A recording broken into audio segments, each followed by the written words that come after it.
тут пчелки вельми працавітыя, яны ўжо амаль сканчылі працу з першым суперам. Сёння мы дададзім другі. Вось мне больш за ўсё спадабалася, ну, я думаю, каранка, зараз яшчэ каранка, каб аджаць. Это будзе першы аджым міхі, бжы пасекі. Вось. Больш за ўсё вось гэта хорошо. Ну, бачиш, яшчэ трошечки не попрацаваць трэба. Ну, я пакуль тут паставлю, кандыдат на забор. Вось гэта я вернуся. Але бачиш, что беленькое, да, такое супер приемный колодец.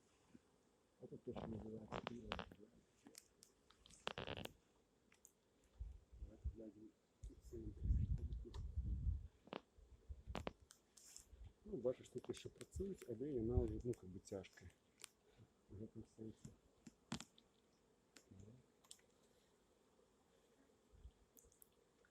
Ну да, еще працують над запаковочкой. Ось. Ну, башня там працює. Я ось думаю, що тут... А, тут не зараз даю стрільки.